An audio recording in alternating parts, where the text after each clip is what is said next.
Regardless of the Reds' series loss to the Brewers, Elly De La Cruz has put the world on notice that these Reds are going to be dangerous for a long time. We've got it all on today's Locked On Reds. You are Locked On Reds, your daily Cincinnati Reds podcast, part of the Locked On Podcast Network, your team every day. You are Locked On Reds with myself, Jeff Carr, and my co-host, Stephen Offenbaker. We are lifelong Cincinnati Reds fans that have turned an addiction to this team into information for you. I want to thank you for taking time out of your day to listen to us talk some Reds with you. We encourage you, if you're listening, hit us up on Twitter or check us out on YouTube and drop a thought in our comments section. Talking Reds is what we do, and we want to talk Reds with you. You can get even more Reds insight and get a direct line to me and all the great rumors that will surround this Reds trade deadline by texting I'm in to 513-597-0944 and join Subtext today. Plus, you can join our awesome community on Discord. Make sure you click the link down in the description to join us as we talk Reds all day, every day on the Locked On Reds Discord. As always, Locked On Reds, of course, is part of the Locked On Podcast Network. We are your team every day. And if you listen every day, thanks so much. Let us know you're an everydayer down in the comments section. And we've got a lot to talk about where it comes to Elly De La Cruz, why he has made this team so good, and why this is no fluke what the Reds have become. This is not something that's going to just disappear after we return from the All-Star break. Speaking of the All-Star break, got some thoughts on some roster moves the Reds need to make. CES. Before we get into all of that, though, I want to let you know that today's episode is brought to you by Sleeper. Swing for the fences on Sleeper Picks, and you can win up to 100 times your money. Download the Sleeper app and use promo code LOCKEDON, and you'll get up to a $100 match on your first deposit. Terms and conditions apply. See Sleeper's terms of use for details. Currently operational in over 30 states. Check out Sleeper today. And Steve, what we're going to check out today is the fact that Elly De La Cruz is the real deal, and he's the biggest reason that the Reds are a real deal. Oh, absolutely. I think he was calling himself Elly De La Impossible, talking about the Mission Impossible play on things. That was great. You've been calling him Elly De La Goat. He has just been absolutely phenomenal. And let's just jump into the thing that he did, because it ended up, I know I jumped up out of my chair and was screaming and yelling like a lunatic. And I imagine a lot of Reds fans were doing that. If you watched the game on Saturday, you got to see something very special. You got to see Elly De La Cruz with an RBI single. Then on the next pitch, you saw Elly De La Cruz steal second base. Then on the next pitch, you saw Elly De La Cruz steal third, round the base a little bit, rope-a-dope the pitcher, fix his hair, put his batting helmet back on, and as soon as the pitcher started walking back to the mound, Elly took off like a rocket and stole home.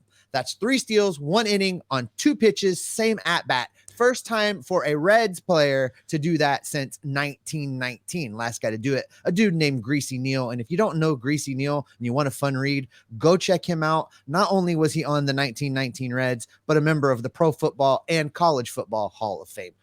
Cool dude to go research. But Elly's the youngest player to accomplish this feat of stealing the 3 bases in 1 inning.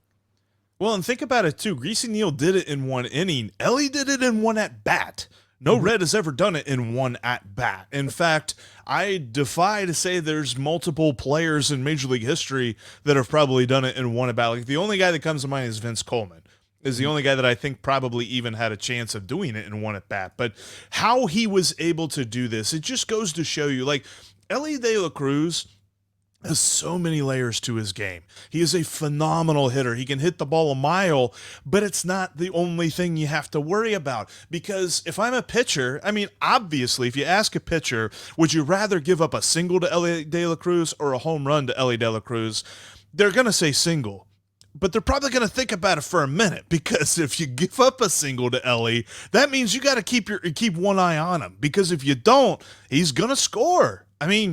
Elvis Peguero, the relief pitcher for the Brewers, for a moment turns his back on him.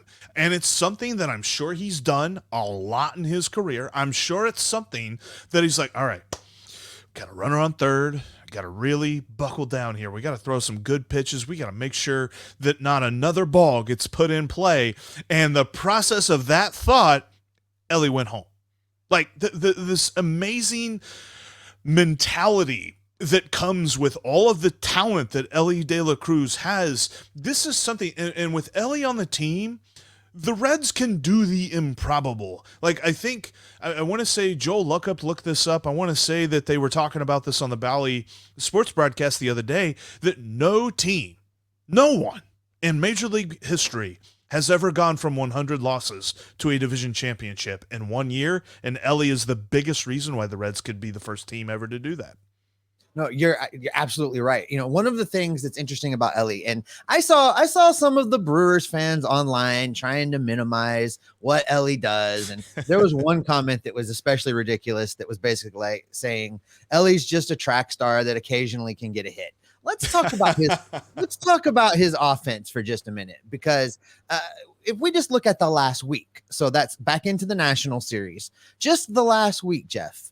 Elly's slash line is 467, 469, 667. That's not a track star that occasionally gets on base. No. That is a ball player. That is a dude that is a disruptor. You know who he misspelled Billy Hamilton. He's not talking about Elly De La Cruz. That's exactly. I think Cowboy even said that on the broadcast, that Elly De La Cruz is Billy Hamilton, but he can hit. It's the speed is something. You know, we've talked about, you know, TJ Friedl being Captain Chaos and being disruptor. You know, Elly is that much more of a disruptor because he's got the power threat, he's got the steal threat, he's able to put the ball in play, and now you add in his defense as well for bloops that you think may drop. We saw it in Sunday's game. He runs from the third base position and Willie Mays basket catches a ball over his shoulder. Listen, that is not an easy play. That is not something that you see every day. And when you do see it, you just have to kind of pause for a second and recognize just how great that was. That ball, if anybody else is playing third base that day, you know, if Spencer Steer had been at third base, I think that ball drops. I think Elly is just a rare special talent to go out there and get a ball like that. And so he's really showing that he is a complete baseball player. He's got it offensively. He's got it defensively. He can run the bases. He can disrupt. You know, I wouldn't be surprised if he could be a position player pitching too. He just does it all. 95 mile an hour. Yeah. I mean, they clocked that throw he had the other day to grab a guy at first from like in foul territory playing third base, and he threw it 95.7 miles an hour, I think it was. Like, that's the thing. He plays so well on the corners. I remember this was the discussion that we had before he was called up of what his best position might be. And sure, he does play a good shortstop, but Matt McLain plays an amazing shortstop as well. Elly plays so good at third base. Like, I don't think it's any stretch to say that Elly De La Cruz is the best fielder the Reds have had at third since Scott Rowland. And depending on how much more he improves, because let's face it, he's 21 years old and he just started, he's got a chance to be an even better fielder than Scott Rowland was as a Red. Now, Scott Rowland had much better years for, you know, St. Louis and Toronto and stuff like that. But, I mean, Elly's just so athletic. He has almost an unlimited range, especially if you're starting him on a corner of the out or a corner of the infield. That range that he had for the basket catch, like Spencer Steer was not getting that ball. That was in no man's land, as it were. Yeah, if it drops, it's in fair territory. That's a hit. It's a run, and he was able to save it there. Unfortunately, the lineup couldn't give them some runs to score in this finale here. And yeah, like, I'm sure people are probably saying, you guys haven't even mentioned the fact that the Reds lost this series. Doesn't matter. They showed them on Saturday. They showed the Brewers on Saturday with everything that Elly can do. There is nothing that the Brewers have to counter that. And it's going to be this way for many years to come because, like I said, Elly's 21 years old. Let's dial in on that third base comment you made just a second ago, because I've been having this conversation over on the Discord. I spent all weekend watching the games in the Discord. Had a blast, Jeff. If you're watching and listening and you haven't joined us on Discord during a game, you're really missing out. We have a blast over there. All those guys in there talking baseball are great. But we were talking about where Elly ends up, where everybody fits, where all the pieces are. I think where Elly ends up ultimately, whether it's shortstop, third base, is really dependent on what Noelvi Marte does. If Noelvi Marte proves to be a legitimate big leaguer, well, the Reds have already made the decision that he's going to be the third baseman if he can play at the big league level. That means Elly has to scoot, and that means that Matt McLain has to scoot, because I don't put Elly at second base. So if everybody has to scoot one, that's where Elly ends up at shortstop and Matt McLain ends up at second base. It all depends on Noelvi Marte. So it'll be interesting to see how that plays out. But you're absolutely right. The more time that Elly gets right now at third base, the better he looks over there. And as long as Elly's in the big leagues and Noelvi is not, third base, I think, is a great spot for him. Yeah, and it's clear to me at this point that if you think this is a fluke, if you think that the Reds are just going to disappear, you're sorely mistaken, because with Elly on this team, the Reds could do the improbable and go from 100 losses to a division winner in just one season. Well, listen, Jeff, there are a bunch of other reasons that this Reds team is turning it around so quickly. Coming up, we're going to tell you what they are right after this. This show is brought to you in part by BetterHelp. Whether you're dealing with decisions centered around your career, relationships, or anything else, therapy helps you stay connected to what you really want while you navigate life, so you can move forward with confidence and excitement. If you're thinking of starting therapy, give BetterHelp a try. It's entirely online. It's designed to be convenient, flexible, and suited to your schedule. You just fill out a brief questionnaire and get matched with a licensed therapist, and you can switch therapists at any time for no additional charge. Let therapy be your map with BetterHelp. Visit BetterHelp.com/LockedOnMLB today and get 10% off your first month. That's BetterHelp, HELP.com/LockedOnMLB. Well, we are at the All-Star break, so no games this week. But once games return, the Reds will be at home hosting the Brewers. And remember that you can catch every pitch of the Reds' hometown broadcast with SiriusXM if you can't get down to Great American Ballpark. All you got to do is download the SXM app and search the word Reds. Also, thanks so much for making Locked On Reds your first listen every day. Everydayers, coming up the rest of the week, we're going to be looking at MVPs of the first half. We're going to be looking at basically kind of a recap of the first half of the season.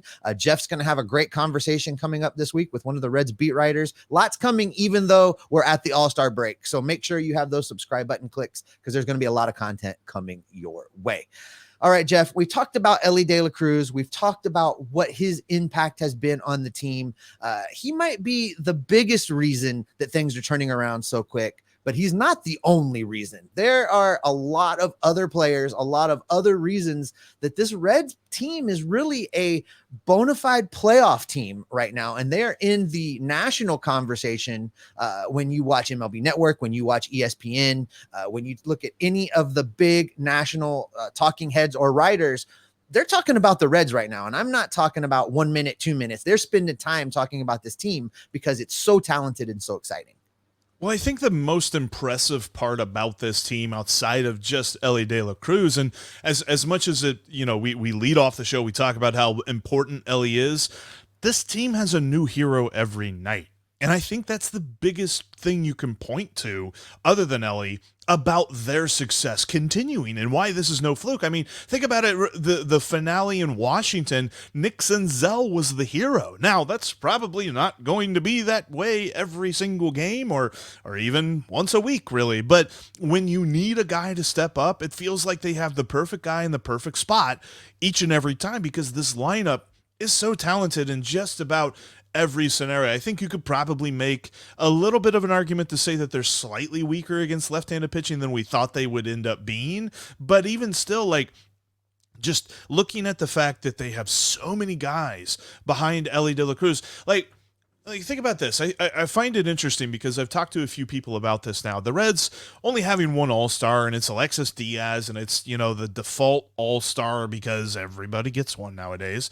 Does that bother you? It does bother me that these guys aren't getting the credit they deserve. And I think the biggest part of that is we have to remember that the All-Star selection process is very, very flawed. It's a popularity contest where bigger markets like Atlanta and LA stuff the ballot. I don't think it's a knock against them, but it does bother me. It does disappoint.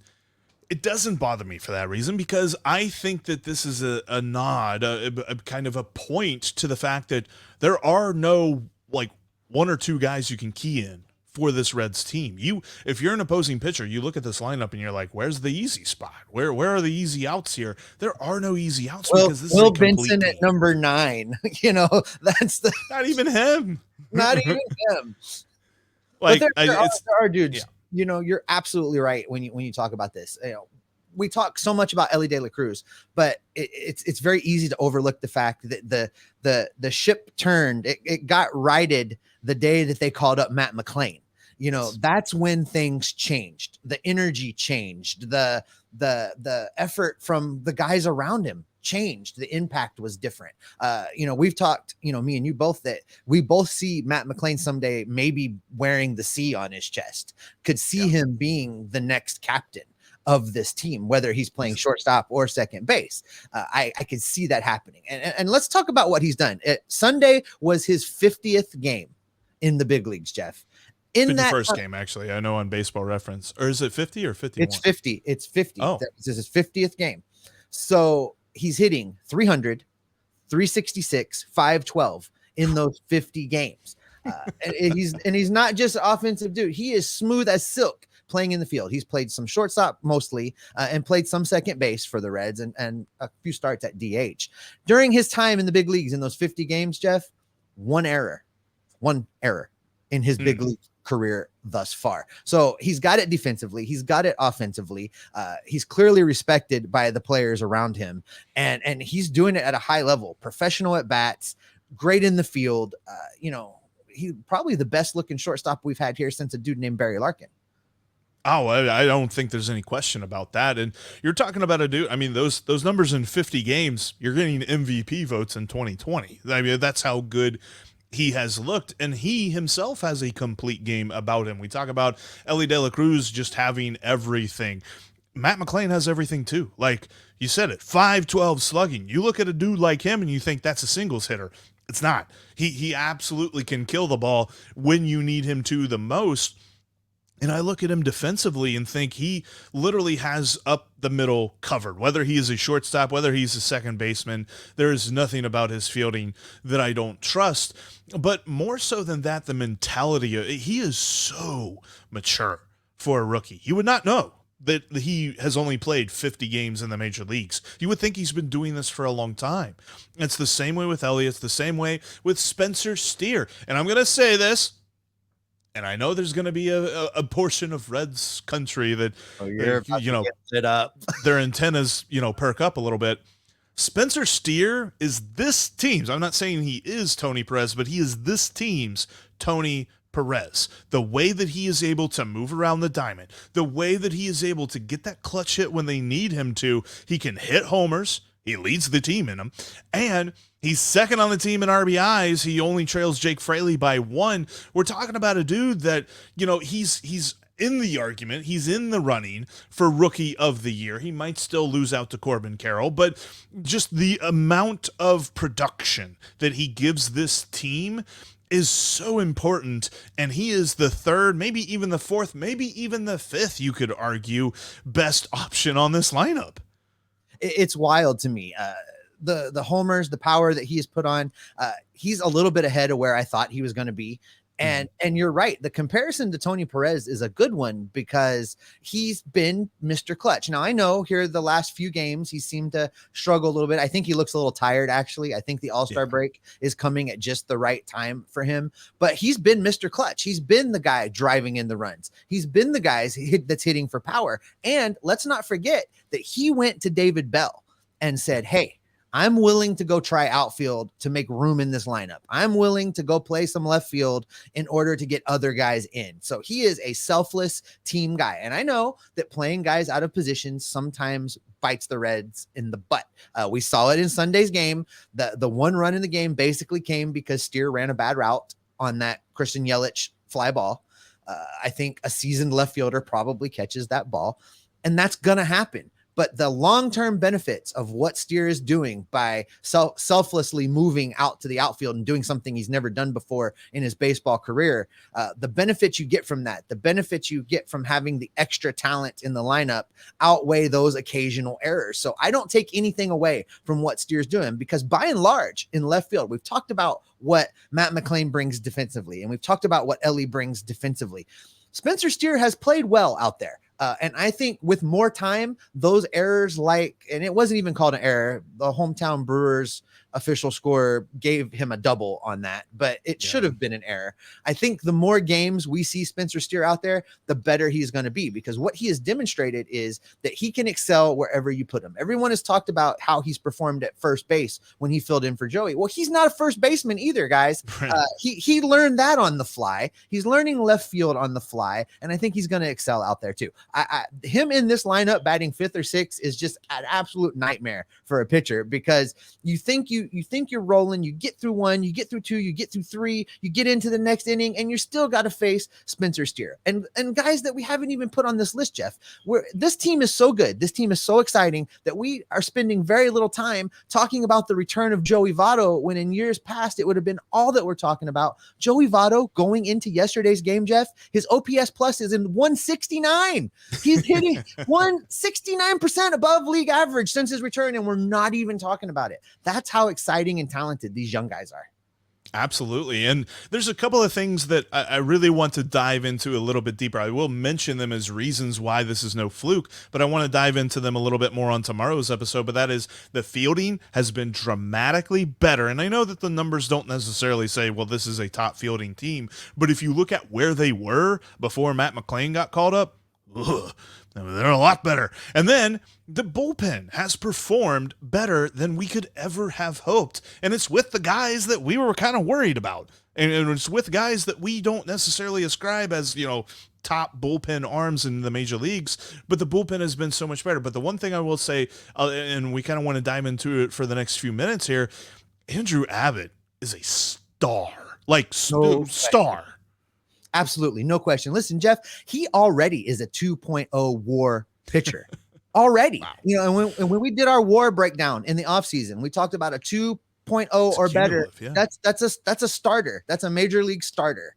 And he's done it already. He's probably going to finish this season. I mean, let's just say he continues pitching the way he is. We could see him approach 4. That's all-star level pitching right there. That's Cy Young votes is what that is, folks. He started 7 games so far, Jeff. In those 7 games, he's gone 41 2/3 innings. He's getting deeper and deeper into the games as he's gone along. His first couple starts, he struggled with walks. He said he didn't like it. I don't know if you caught the interviews with his dad, with Jim Day, but Jim Day's talked to his dad a couple different times, and his dad is just breaking down the performance right there live, saying what's wrong, telling him what adjustments he should make. It's been great. In those 41 innings, he struck out 48 guys. He's walked 14. The walks continue to go down. The strikeouts continue to go up. His K per 9, Jeff, is 10.4. 10.4 K per 9. If you care about ERA, that's pretty good too. 2.38 in his 7 starts. That's a pretty good number. I mean, when you start to get into the 2s, that's really when people go, oh, really?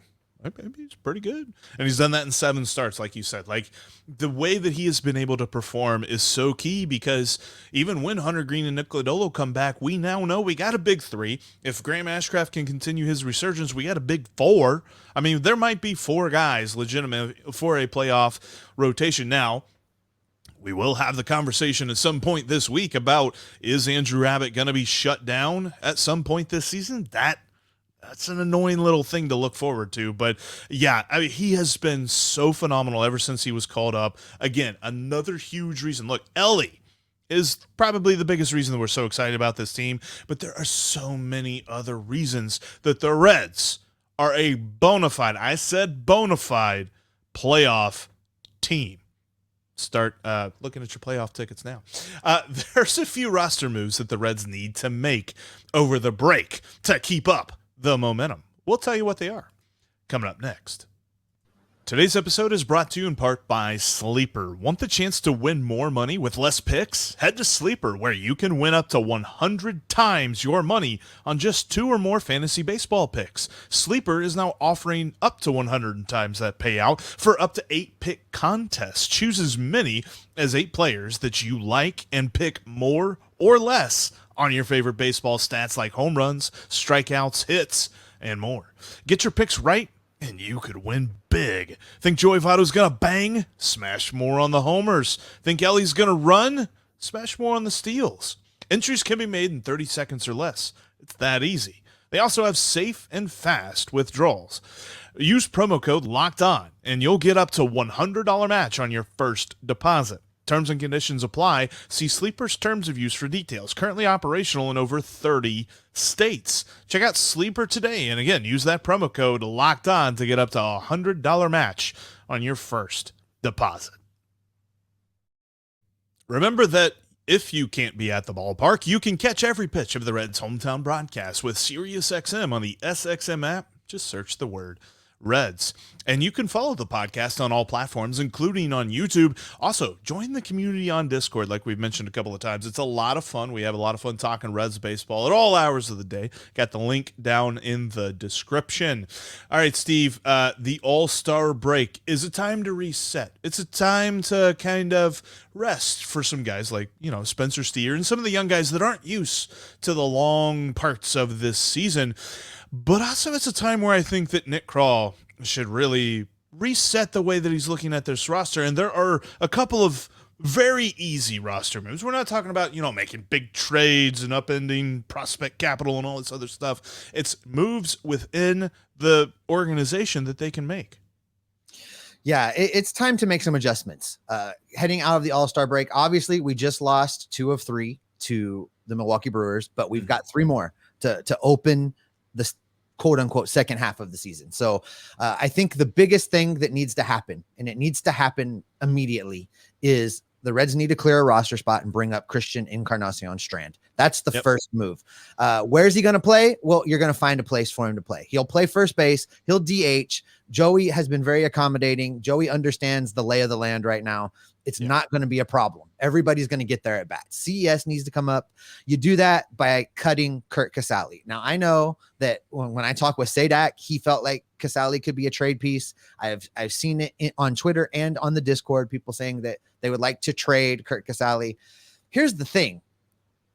Curt Casali and I almost have the same batting average. Curt Casali has been very, very bad at the plate. I don't think you're going to get anything very useful in return. Maybe a low A flyer relief arm kind of trade, but I don't think they have the time to fiddle around with that. I think they just need to eat the contract, make the space, and bring up CES. He's really, and talking about Curt Casali, he's really only been used as like a late game defensive replacement in the month of July. Like the biggest difference between you, me, and Curt Casali is that Curt Casali has 3 plate appearances in the month of July. This season. I think the Reds are telling us that they're getting ready to move on from him. It's possible that he's been on the roster this long for 2 reasons. They still want to keep getting CES some reps down there, which he is kicking butt. Dude's hit 21 home runs in the first half of the AAA season, and he's still batting .320. Like, did you see the home run that he hit the other day over the batter's eye? Like 465 feet, somewhere in the 460s. I can't remember the exact distance, but it was over 460 to straightaway center field over the batter's eye. It was insane. He is absolutely right. I know there's people that want to nitpick and say, well, over the last 2 weeks he's batting this. Like, look. Tell me whatever slump he's in. He's batting .320 on the season. Whatever that slump is, he would be batting .400 if he didn't have a slump. Like, come on. Like, he has been phenomenal. And then on the Casali side, they're telling us that I think that maybe they're waiting on a trade, and maybe at the All-Star break, if there is no trade, they're just going to make a move anyway. But I think the easiest move for me right now is you put him into that right-handed platoon at first base. You stop having Kevin Newman come out there every day because he's cooled down quite a bit where you're talking about left-handed pitching. And I think that you make the lineup better right now. David Bell's yeah, David Bell just tuned out the Like podcast. yeah, he just closed. All He's done. saying, no, we're not getting rid of Cam Newton. I think that needs to happen. I think a very easy and obvious thing that they're going to do, they need to reshuffle the rotation. You're going to have Andrew Abbott start out of the break. You're going to have Graham Ashcraft, number 2. You're going to have number 3, Brandon Williamson. And then you're going to have number 4 be Ben Lively. And then number 5, the man who just, for some reason, the Reds don't lose games whenever he pitches, and it's not really because of him pitching well, and that is Luke Weaver will be your 5th starter, at least until we can get Green and Lodolo back from injury. Or if they want to take a chance on Connor Phillips. He'll have a few AAA starts under his belt. I really would like to not ever see Luke Weaver start another game for the Cincinnati Reds. I understand that there's this wonky, lucky rabbit's foot magic surrounding him, and that whatever the impact is when the offensive players show up at the stadium and see that Weaver's starting and they do their thing. That's the most flukiest part about this team. We got to stop relying on that to be the case. I think it's time to try Weaver in the bullpen. I would love to see them call up Connor Phillips to make that next 5th start, the 5th game of the season coming out of the break, and see what he's got.